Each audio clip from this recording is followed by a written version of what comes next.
Friends, let's start the current of April 2025. In April 2025, the second edition of the Startup Mahakumbh organized at Bharat Mandapam, New Delhi. Theme Startup India at the rate 2047 Unfolding the Bharat Story. अप्रैल 2025 में startup Mahakumbh का second edition launch हुआ। कहाँ? Bharat Mandapam new Delhi में। इसका theme क्या था? तो startup India at the rate 2047 unfolding the Bharat story. From April 8 to April 2020, from April 8 to 22 April 2025, the Ministry of Women and Child Development organized the Poshan Pakhwara 2025.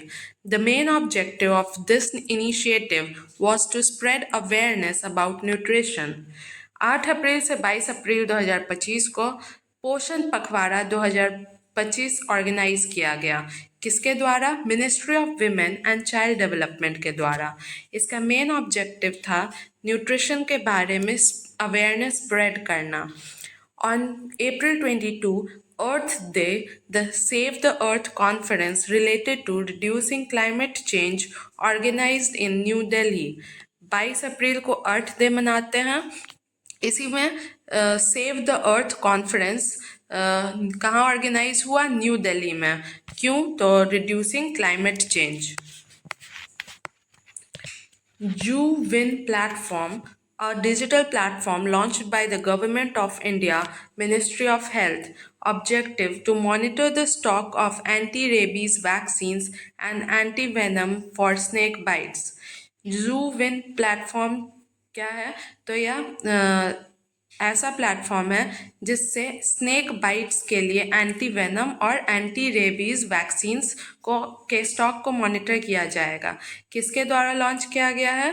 तो ये digital platform है, launch किया गया है government of India, ministry of health के द्वारा। Lakhpati Baideo programme by the Assam government, इसका objective है to empower women entrepreneurs by providing financial assistance. Lakhpati Baideo programme किसके द्वारा चलाया गया है? असम गवर्नमेंट के द्वारा। इसका ऑब्जेक्टिव है कि विमेन एंटरप्रेन्योर्स को फाइनेंशियल असिस्टेंस प्रोवाइड किया जा सके। Agriculture investment Krishi Nivesh portal, ministry of agriculture and farmers welfare, इसका ऑब्जेक्टिव है to promote investment in the agriculture sector. Krishi Nivesh portal या एग्रीकल्चर इन्वेस्टमेंट पोर्टल कौन लाया है? Ministry of agriculture and farmers welfare. Government of India approved the second phase of the Vibrant Village program. The program aims to develop infrastructure in villages located along international land borders. It has been approved for the financial years 2024-25 to 2028-29. Government of India ने vibrant village programme का second phase approve कर दिया है। इस programme का क्या M है? तो उन विलेजेस के इंफ्रास्ट्रक्चर को डेवलप करना जो कि इंटरनेशनल लैंड बॉर्डर्स के अलोंग लोकेटेड है। यह अप्रूव किया गया है 2024-25 से लेकर 28-29 तक। Human papilloma virus HPV vaccinations की initiative by the Ministry of Health, objective to vaccinate girls aged 9 to 14 years to prevent cervical cancer. HPV क्या है? तो यह है ह्यूमन पैपिलोमा वायरस। इसके लिए वैक्सीनेशन इनिशिएटिव लाया गया है मिनिस्ट्री ऑफ हेल्थ के द्वारा। इसका ऑब्जेक्टिव है कि 9 से 14 साल की लड़कियों को सर्वाइकल कैंसर से प्रिवेंट करने के लिए वैक्सीनेट करना। कितने? तो 9 से 14 साल। Panchayat Advancement Index 2025. It measures the progress of over 2.5 lakh gram panchayats across India. Panchayat advancement index 2025 क्या करता है? तो यह 2.5 लाख ग्राम पंचायत का प्रोग्रेस मेजर करता है। India Justice Report 2025. It is released by Tata Trusts. Among large and medium states, first place Karnataka and second place Andhra Pradesh. India justice report 2025 जारी किया गया है किसके द्वारा? टाटा ट्रस्ट के द्वारा। इसमें लार्ज और मीडियम स्टेट्स में पहला स्थान कर्नाटका को मिला है और दूसरे स्थान पे आंध्र प्रदेश है। HEALD initiative, HEALD, HEALD initiative, इसका क्या ऑब्जेक्टिव है? To raise awareness about liver health in the country. तो हील्ड इनिशिएटिव लिवर हेल्थ के लिए अवेयरनेस से रिलेटेड एक इनिशिएटिव है। The longest railway tunnel in the country, 14.57 kilometre, is being constructed on the Rishikesh Karnaprayag rail line in Uttarakhand। Country का longest railway tunnel कितना? तो 14.57 kilometres का construct हो रहा है। कहाँ? तो ऋषिकेश कर्णप्रयाग रेल लाइन में, Uttarakhand. After the terrorist attack in Pahalgam, the government of India has suspended the Indus Waters Treaty. This treaty was signed in 1960 with the assistance of the World Bank. Pahalgam में terrorist attack के बाद Indian government ने Indus water treaty को suspend कर दिया है। यह treaty कब साइन हुई थी? 1960 में। किसके असिस्टेंस के द्वारा? तो world bank. AI Kiran Initiative, Department of Science and Technology, objective to promote women's leadership in the field of AI। AI Kiran Initiative किसके द्वारा लॉन्च किया गया है? तो department of science and tech, DST के द्वारा। इसका ऑब्जेक्टिव है कि AI के फील्ड में विमेन लीडरशिप को प्रमोट करना। A military commanders conference was held in New Delhi from April 1 to April 4, 2025। 1 से 4 अप्रैल 2025 को मिलिट्री कमांडर्स कॉन्फ्रेंस हेल्ड हुआ था। कहाँ? न्यू दिल्ली में। जीरो पॉवर्टी P4 पॉलिसी किसके द्वारा लॉन्च किया गया है? आंध्र प्रदेश के द्वारा। जीरो पॉवर्टी P4 पॉलिसी, इसका ऑब्जेक्टिव है to eliminate poverty in the state by 2047। 2047 तक आंध्र प्रदेश में पॉवर्टी खत्म करने का। P4 क्या है यहाँ? P4 stands for Public Private People Partnership।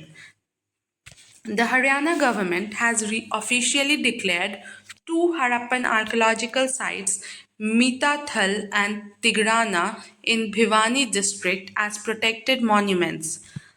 किस गवर्नमेंट ने दो हड़प्पन आर्कोलॉजिकल साइट को ऑफिशियली डिक्लेयर किया है प्रोटेक्टेड मॉन्यूमेंट? तो हरियाणा गवर्नमेंट ने। कौन से दो आर्कोलॉजिकल साइट को? तो मीठाथल और टिग्राना को। यह कहाँ है? भिवानी डिस्ट्रिक्ट, हरियाणा में है। One state, one RRB policy by the Ministry of Finance, objective to improve operational efficiency of regional rural banks, RRBs, reduce internal competition, and cut costs through consolidation। Currently, there are 43 RRBs, which will be reduced to 28। One state, one RRB policy क्या है? तो यह किसके द्वारा launch किया गया? Ministry of finance के द्वारा। इसका ऑब्जेक्टिव है कि RRB, that is regional rural bank, इनके ऑपरेशनल इफिशियंसी को इम्प्रूव करना, इंटरनल कंपटीशन को रिड्यूस करना और कॉस्ट को कट करना कंसोलिडेट करके। करेंटली अभी 43 RRB है, जो कि रिड्यूस हो जाएगा 28। Ministry of Statistics and Program Implementation, MOSPI, released the India's Women and Men 2024 report. This report analyzes gender-based data across various sectors. MOSPI जो है ministry of statistics and programme implementation, उसने एक report release किया था। क्या? India's men and women 2024 report. यह report क्या करता है? तो अलग अलग सेक्टर में जेंडर बेस्ड डेटा को एनालाइज करता है। Next is The Waqf Amendment Act 2025 received the President's approval on 5th April 2025। Waqf amendment act 2025 को प्रेसिडेंट की मंजूरी 5 अप्रैल को मिल गई। After signing a memorandum of understanding with the UAE government, IIM Ahmedabad will open its first overseas campus in Dubai in September 2025। एक MOU sign होने के बाद UAE government के साथ IIM अहमदाबाद पहला अपना ओवरसी कैंपस कहाँ खोलेगा? तो दुबई में खोलेगा सितंबर 2025 में। Prime Minister Modi's visit to Saudi Arabia, April 22, 23, 2025, is his first visit in his third term, aimed at enhancing strategic cooperation in trade, energy, defense, and Indian Middle East Europe Economic Corridor, that is IMEC. Prime minister Narendra Modi का visit Saudi Arabia को कब गए थे? 22 से 23 अप्रैल 2025 में। यह इनका पहला विजिट है इनके तीसरे कार्यकाल में और इसका एम है कि स्ट्रैटेजिक कोऑपरेशन को एनहांस करना। किस किस फील्ड में? ट्रेड, एनर्जी, डिफेंस और आईमेक में। On April 22, 2025, a terrorist attack in Pahalgam in the Baisaran Valley of South Kashmir killed 26 people and injured many, including tourists. The government's 5-point response included: number 1, suspending the Indus Water Treaty; 2, closing the Attari Wagah border; 3, cancelling the SARC visa scheme; 4, expelling the Pakistani advisor; and 5, reducing the number of diplomatic staff. Additionally, a large-scale search operation was conducted. 22 अप्रैल 2025 को पहलगाम में south Kashmir के बाइसरन valley के पहलगाम में एक terrorist attack हुआ जिसमें 26 लोगों की मौत हो गई। इसमें एक टूरिस्ट भी शामिल थे।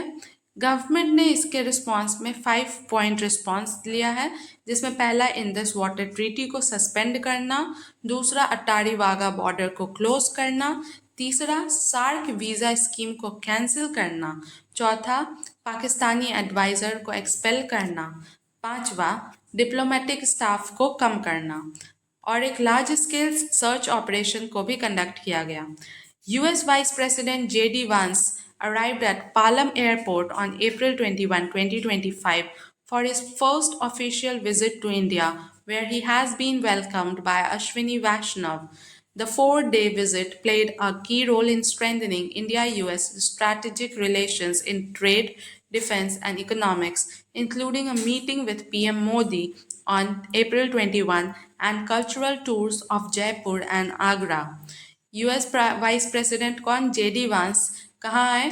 तो अप्रैल 21 को पालम एयरपोर्ट पे आए। ये उनका पहला ऑफिशियल विजिट है इंडिया का, जहाँ पे उनका स्वागत किया अश्विनी वैष्णव ने। 4 दिनों के इस विजिट में उन्होंने इंडिया US स्ट्रैटेजिक रिलेशंस को स्ट्रेंथन करने के लिए की रोल प्ले किया। किस किस सेक्टर में? Trade, defence and economics. और पीएम मोदी के साथ 21 तारीख को एक मीटिंग भी हुआ और जयपुर और आगरा का कल्चरल टूर भी किया उन्होंने। The Mumbai international cruise terminal MICT with a capacity of 1 million passengers and berthing facilities for 5 ships of up to 300 meters was inaugurated by Sarbanand Sonowal on April 21, 2025. एक Mumbai international cruise terminal inaugurate किया गया है। किसके द्वारा? सर्बानंद सोनोवाल के द्वारा। इसका क्या खासियत है कि इसमें 1 मिलियन पैसेंजर का कैपेसिटी है और बर्थिंग फैसिलिटी है 5 शिप्स का up to 300 meters. To attract foreign private investment in clean energy and meet carbon targets by the monsoon session 2025, India will amend the Civil Liability for Nuclear Damage Act 2010 and the Atomic Energy Act 1962 to allow 49% FDI in the nuclear energy sector.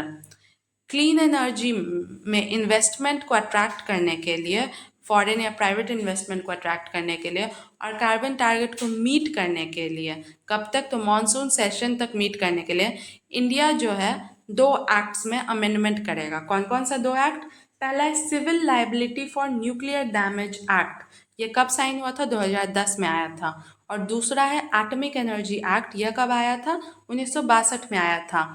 इससे क्या होगा कि nuclear energy sector में almost 49% FDI allow किया जाएगा। The 37th Kathak Festival concluded with the first Kathak Literature Festival featuring seminars, exhibitions and performances from all major gharanas, Lucknow, Jaipur, Banaras and Raigad, discussing royal patronage, development of Kathak bowls and literary preservation. 37वां Kathak festival conclude हुआ, जिसमें first Kathak literature festival था। इसमें seminars थे, exhibitions थे और performances थे सारे मेजर घरानास के द्वारा। कौन कौन सा घराना होता है? तो जैसे लखनऊ घराना, जयपुर घराना, बनारस और रायगढ़, जहाँ डिस्कस किया गया कि रॉयल पैट्रोनेज, कथक बोल्स का डेवलपमेंट और literary preservation. On the 75th year of India diplomacy, President Xi Jinping and President Murmu exchanged messages emphasizing their dragon elephant tango at an event at the Chinese embassy. India China diplomacy का 75 years हो चुका है और इस मौके पे वहाँ के प्रेसिडेंट और यहाँ की प्रेसिडेंट ने एक दूसरे के साथ मैसेजेस एक्सचेंज किए हैं एक इवेंट पे। इवेंट का नाम क्या था? Dragon elephant tango. कहाँ? तो चाइनीज एम्बेसी में। A 3-day April 1 to 3 developed India Youth Parliament was organized by the Ministry of Youth Affairs and Sports in New Delhi. एक 3 दिवसीय developed India youth parliament organise किया गया था। किसके द्वारा? Ministry of youth affairs and sports के द्वारा। कहाँ? तो न्यू दिल्ली में। A Buddhist meditation and a spiritual center will be established in Bodh Gaya. The central government has approved this under the Swadesh Darshan 2.0 scheme. बोध गया में क्या खोला जाएगा? तो एक बुद्धिस्ट मेडिटेशन और स्पिरिचुअल सेंटर, और ये किस कार्यक्रम के तहत अप्रूवल दिया गया है? तो सेंट्रल गवर्नमेंट का स्वदेश दर्शन 2.0। Bhim 3.0 new version will be available in more than 15 languages. Bhim 3.0 का नया वर्जन कितने लैंग्वेजेस में अवेलेबल होगा? तो 15 से अधिक लैंग्वेजेस में। According to the railway minister, Rajasthan has the highest number 275 of railway stations with solar energy plants installed. Indian Railways aims for pure zero carbon emissions by 2030. Railway ministry के अनुसार जो India का वह state जिसका सबसे ज़्यादा number of solar energy plants installed railway station है वह है राजस्थान। यहाँ 275 ऐसे रेलवे स्टेशन है जहाँ सोलर प्लांट्स लगे हैं। और इंडियन रेलवे का जो एम है प्योर ज़ीरो कार्बन एमिशन का, वो कब तक का टारगेट है? 2030 तक का। On April 6, 2025, on Ram Navami, Prime Minister Modi inaugurated Asia's first vertical lift railway sea bridge, the Pamban Bridge in Rameswaram. Its length is 2.08 kilometers. The foundation of this bridge was laid by Prime Minister Modi in 2019. 6 अप्रैल 2025 को रामनवमी के अवसर पर PM Modi ने Asia का पहला vertical lift railway सी bridge का inauguration किया। कहाँ? तो रामेश्वरम में। इस ब्रिज का नाम है पंबन ब्रिज। ये कितना लंबाई है इसकी? 2.08 किलोमीटर। और इस ब्रिज का फाउंडेशन भी पीएम के द्वारा ले किया गया था। कब? 2019 में। 1000-year-old inscription related to Raja Raja Chola discovered above the Somagiri Hills in Madurai. एक 1000 पुराना इंस्क्रिप्शन मिला है। यह किससे रिलेटेड है? राजा राजा चोला से। और ये कहाँ मिला है? तो मदुरई के सोमगिरी पर्वत पर। India's Computer Security Incident Response Team and private company CISA jointly released India's first Digital Threat Report 2024. This is the first digital threat report on India's banking, insurance and finance sector. India का एक team है, company है सीसा, computer security incident response team and private company, दोनों ने मिलकर jointly release किया है। क्या? तो इंडिया का पहला डिजिटल थ्रेट रिपोर्ट 2024। यह इंडिया का पहला डिजिटल थ्रेट रिपोर्ट होगा जो कि किस किस सेक्टर में डिजिटल थ्रेट के बारे में बताएगा? Banking, insurance and finance sector. The world's largest eco-friendly container ship, MSC Turkey, arrived at India's first semi-automatic port, Vizhinjam, Thiruvananthapuram. India का नहीं, विश्व का world largest eco friendly container ship, इसका नाम क्या है? MSC Turkey. या इंडिया के पहले सेमी ऑटोमेटिक पोर्ट विजिंगम में अराइव हुआ है। तो इंडिया का पहला सेमी ऑटोमेटिक पोर्ट क्या है? तिरुवनंतपुरम का विजिंगम। और वर्ल्ड का largest eco friendly container ship क्या है? तो MSC Turkey. The Ministry of Panchayati Raj issued the Panchayat Advancement Index report for financial year 2022-23. Among the best category states, first place is Gujarat, second place is Telangana. No Gram Panchayat is included in the A+ category. Ministry of Panchayati Raj ने एक index जारी किया है, panchayat advancement index, report for the financial year 2022-23 के लिए।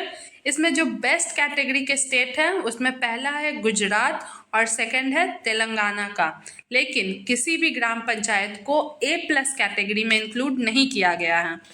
The second phase of the Niveshak Didi initiative was started to increase financial literacy among rural women.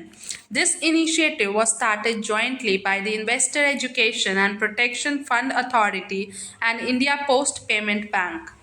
निवेशक दीदी initiative का सेकेंड फेज स्टार्ट हो चुका है। क्यों? तो रूरल विमेन के अमंग फाइनेंशियल लिटरेसी को इंक्रीज करना। यह इनिशिएटिव किसके द्वारा लॉन्च हुआ था? तो investor education and protection fund authority और इंडिया पोस्ट पेमेंट बैंक के साथ। Maharashtra has decided to rename Khuldabad city to its old name Ratnapur. Aurangzeb's tomb is located there.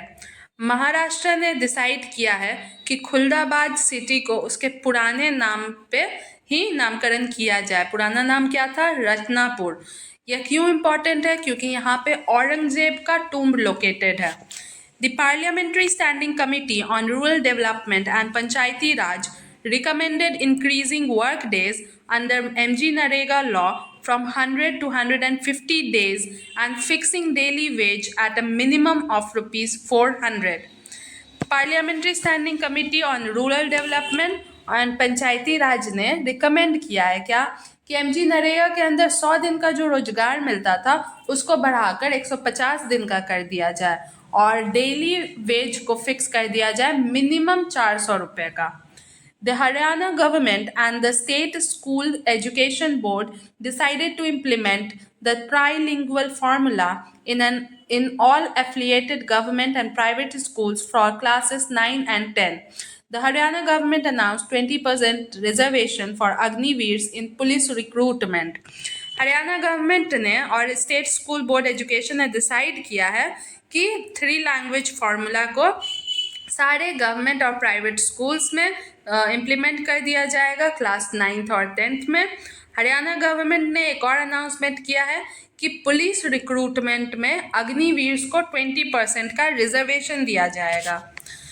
The Supreme Court ruled that under Articles 200 and 201, the Governor and President must give their decision on reserved bills.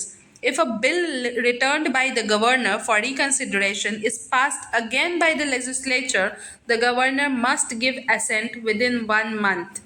This decision was taken by a bench of Justice J.B. Pardiwala and Justice R. Madhavan on the Tamil Nadu government's petition.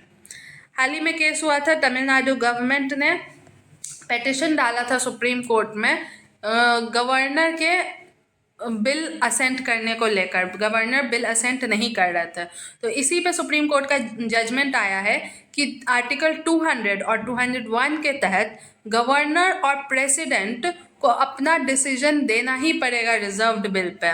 और अगर कोई bill जो है वो governor के पास reconsideration के बाद वापस भेजा जा, गवर्नर अगर उस बिल को रिकन्सिडर करने के लिए स्टेट लेजिस्लेचर के पास भेज रहा है, स्टेट लेजिस्लेचर अगर उसको वापस गवर्नर के पास भेजता है तो गवर्नर को फिर उस पर एसेंट देना ही होगा, वह भी 1 महीने के अंदर। यह डिसीजन लिया है जस्टिस JB पारदीवाला और जस्टिस R. माधवन ने। According to the RBI report, UP ranks first in attracting funds for project in the country. तो कंट्री में सबसे ज़्यादा फंड अट्रैक्ट करने वाला कौन सा प्रदेश है? यूपी। और किसके रिपोर्ट के अनुसार? आरबीआई के रिपोर्ट के अनुसार। In the fiscal health index 2025 released by NITI Aayog, Odisha secured first place, Chhattisgarh second and Bihar was 13th। एक फिस्कल हेल्थ इंडेक्स है 2025, ये किसके द्वारा जारी किया जाता है? नीति आयोग के द्वारा। इसमें पहले स्थान पर आया है उड़ीसा, सेकंड पे छत्तीसगढ़ और बिहार 13वें स्थान पे है। Telangana became the first state in India to implement scheduled caste classification। Telangana जो है वो इंडिया का पहला ऐसा स्टेट बन चुका है जिसने एससी को क्लासिफाई करा है। तो कौन सा ऐसा स्टेट है? तेलंगाना।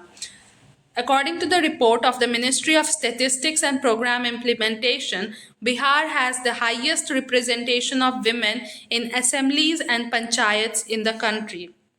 बिहार देखा भी गया है कि बिहार ने 50% रिजर्वेशन दिया है पंचायती राज एक्ट के तहत, जबकि बाकी स्टेट में अभी 30% ही हैं। तो इसी के कारण मॉस्पी ने एक रिपोर्ट जारी किया था और यहाँ है कि सबसे ज़्यादा रिप्रेजेंटेशन विमेन का असेंबलीज और पंचायत्स में कंट्री में कहाँ है? तो बिहार में है। Next is according to the Airport Council International World, Delhi's Indira Gandhi International Airport was ranked the 9th busiest airport in the world for 2024। एक रिपोर्ट के तहत कौन सा? तो एयरपोर्ट काउंसिल इंटरनेशनल वर्ल्ड के अनुसार दिल्ली का इंदिरा गांधी इंटरनेशनल एयरपोर्ट को 2024 का 9वां बिजिएस्ट एयरपोर्ट रैंक किया गया है। UNESCO's Memory of the World Register included the Bhagavad Gita and Bharat Muni's नाट्य शास्त्र। UNESCO memory of world register में भारत का 2 भागवत गीता और नाट्य शास्त्र किसके द्वारा लिखा हुआ? भरत मुनि के द्वारा लिखा हुआ को इंक्लूड किया गया है। कौन सा? भगवत गीता और भरत मुनि का नाट्य शास्त्र। The T-Shield Cyber Security Lab was inaugurated in Telangana. Its objective is to train police officers to tackle cyber crimes। एक T shield cyber security lab inaugurate हुआ है। कहाँ हुआ है? तेलंगाना में। इसका ऑब्जेक्टिव है कि पुलिस ऑफिसर्स को ट्रेन करना ताकि वह साइबर क्राइम को ट्रैक कर सके। Telangana has officially declared heat wave and sunstroke conditions as a state-specific disaster।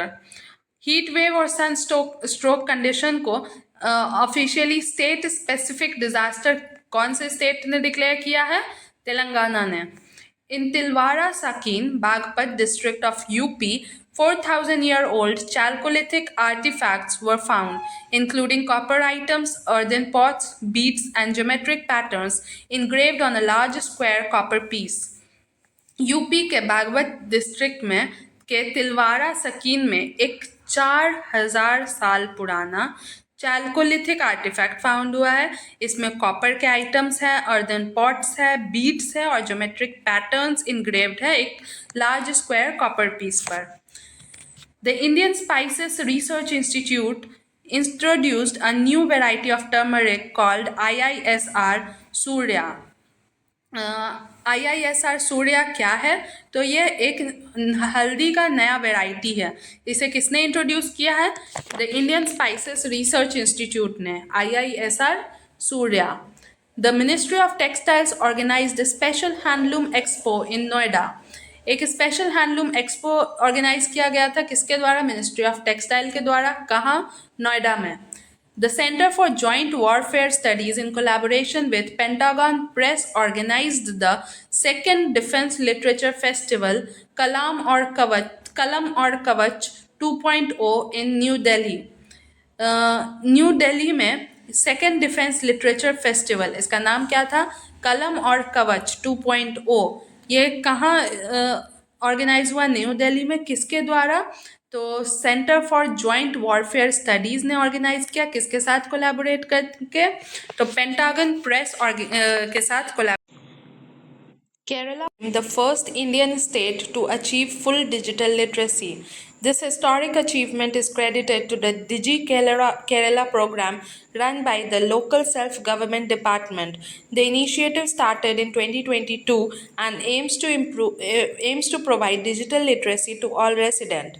Kerala जो है वो इंडिया का पहला ऐसा स्टेट बन चुका है जो कि फुल्ली डिजिटली लिटरेट है। और इसका हिस्टोरिक अचीवमेंट किसको क्रेडिट दिया जा सकता है, तो डिजी केरला प्रोग्राम को। यह वहाँ के लोकल सेल्फ गवर्नमेंट डिपार्टमेंट के द्वारा रन था। यह इनिशिएटिव कब स्टार्ट हुआ था, 2022 में, और इसका एम था डिजिटल लिटरेसी को प्रोवाइड करना। Union Home Minister and Cooperation Minister Amit Shah inaugurated a national dialogue on self empowerment through inner awakening for security personnel in Rajasthan. Union home minister और corporation minister Amit Shah ने एक national dialogue को inaugurate किया। क्या नाम था इसका, self empowerment through inner awakening. ये किन के लिए था, तो सिक्योरिटी पर्सनल के लिए था। कहाँ हुआ था, राजस्थान में हुआ था। The Asian development bank ADB approved a loan of $85.4 million to finance critical industrial infrastructure in 9 industrial areas of Tripura. This funding will support the expansion of transport, electricity, water, and sanitation infrastructure. ADB ने $85.4 million का एक loan approve किया है। किस लिए, तो त्रिपुरा के 9 industrial areas में क्रिटिकल इंडस्ट्रियल इंफ्रास्ट्रक्चर को फाइनेंस करने के लिए। यह सपोर्ट करेगा expansion of transport, electricity, water, sanitation infrastructure को। Sarvanand Sonowal flagged off cruise operations from Mumbai International Cruise Terminal to the largest cruise terminal in India. Its aim is to make India a global cruise hub. Sarbananda Sonowal ने cruise operations को झंडी दिखाई है। कहाँ से, तो Mumbai international cruise terminal से। यह इंडिया का लार्जेस्ट क्रूज टर्मिनल है। इसका एम क्या है कि इंडिया को एक ग्लोबल क्रूज हब के रूप में डेवलप करना।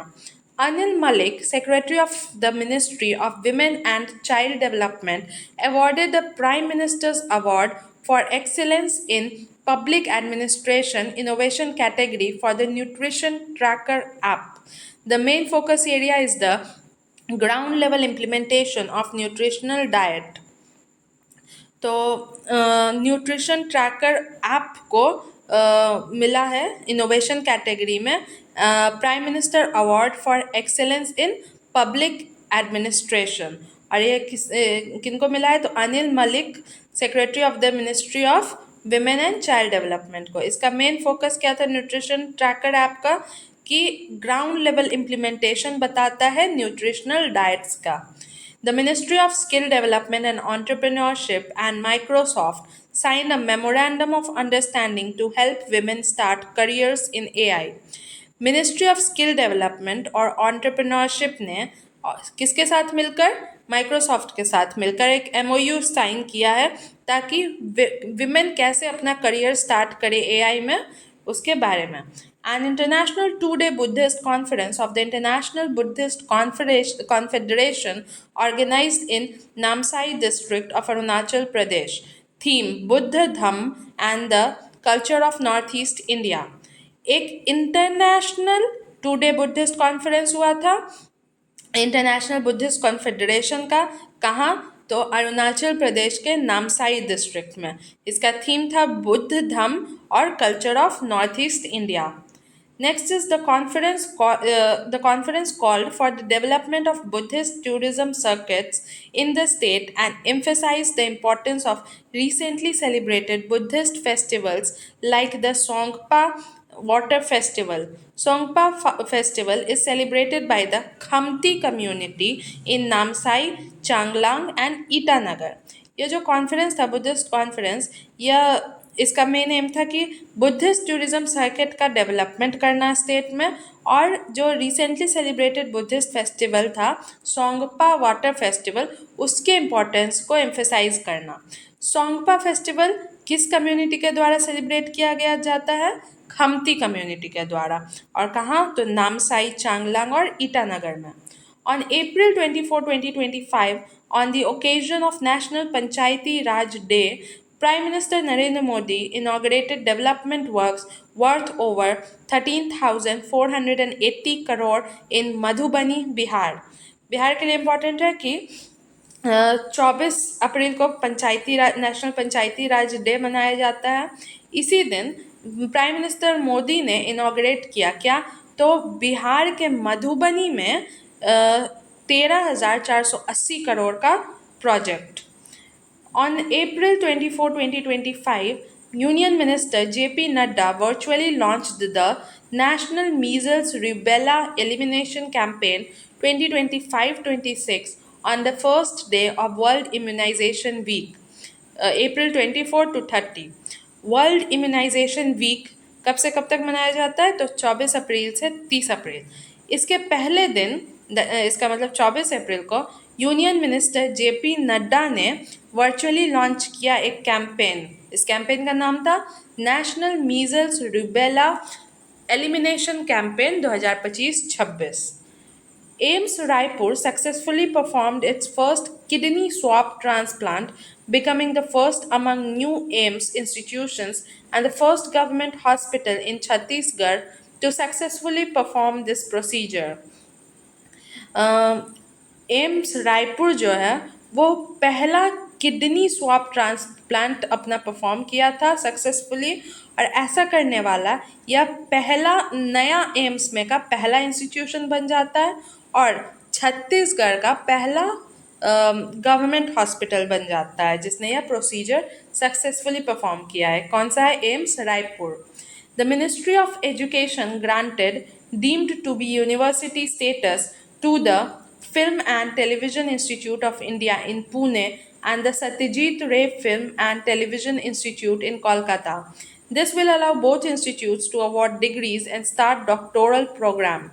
मिनिस्ट्री ऑफ एजुकेशन ने डीम्ड टू बी यूनिवर्सिटी का दर्जा दे दिया है।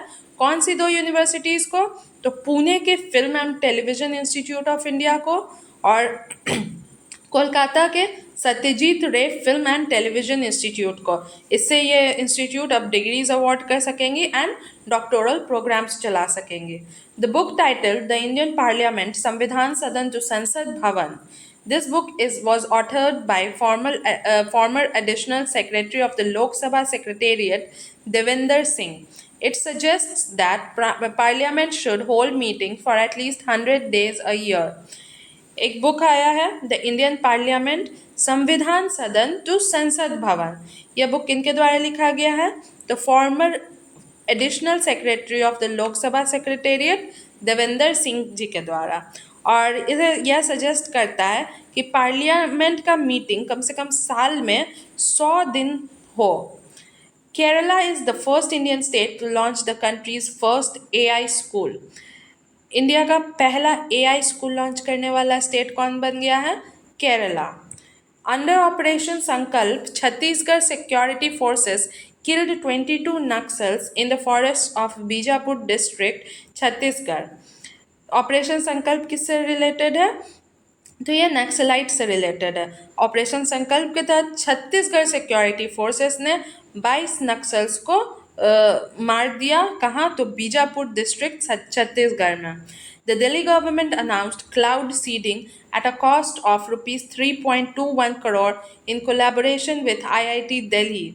The objective is to cause artificial rainfall to reduce air pollution। Delhi सरकार ने एक क्लाउड सीडिंग अनाउंस किया है। किसके साथ कोलैबोरेशन में? IIT दिल्ली के साथ कोलैबोरेशन में। और इसके लिए कितने पैसे खर्च होंगे? 3.21 करोड़। और इसका ऑब्जेक्टिव है कि वहाँ के एयर पोल्यूशन को घटाने के लिए आर्टिफिशियल रेन कराना। तो क्लाउड सीडिंग किससे रिलेटेड है? आर्टिफिशियल रेन कराने से।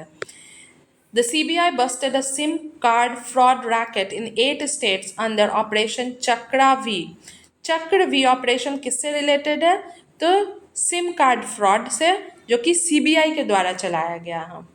A compilation of PM Narendra Modi's speeches titled संस्कृति का 5वां अध्याय launched on April 18, 2025 at IGNCA, New Delhi, celebrating India's cultural heritage alongside dignitaries like Swami Avdeshanand Giri Maharaj, Sri Harivansh, and Sri Ram Bahadur Rai। PM Narendra Modi का speech का compilation आया है जिसका title है संस्कृति का 5वां अध्याय। यह कब लॉन्च हुआ? 18 अप्रैल 2025 को। कहाँ? आईजीएनसीए न्यू दिल्ली में। क्यों? तो सेलिब्रेट करने के लिए India's cultural heritage along side dignitaries. किन किन डिग्निटरीज के साथ? तो स्वामी अवधेशानंद गिरी महाराज, श्री हरिवंश और श्री राम बहादुर राय। PM Yuva 3.0 was launched by the Ministry of Education and NBT, National Book Trust.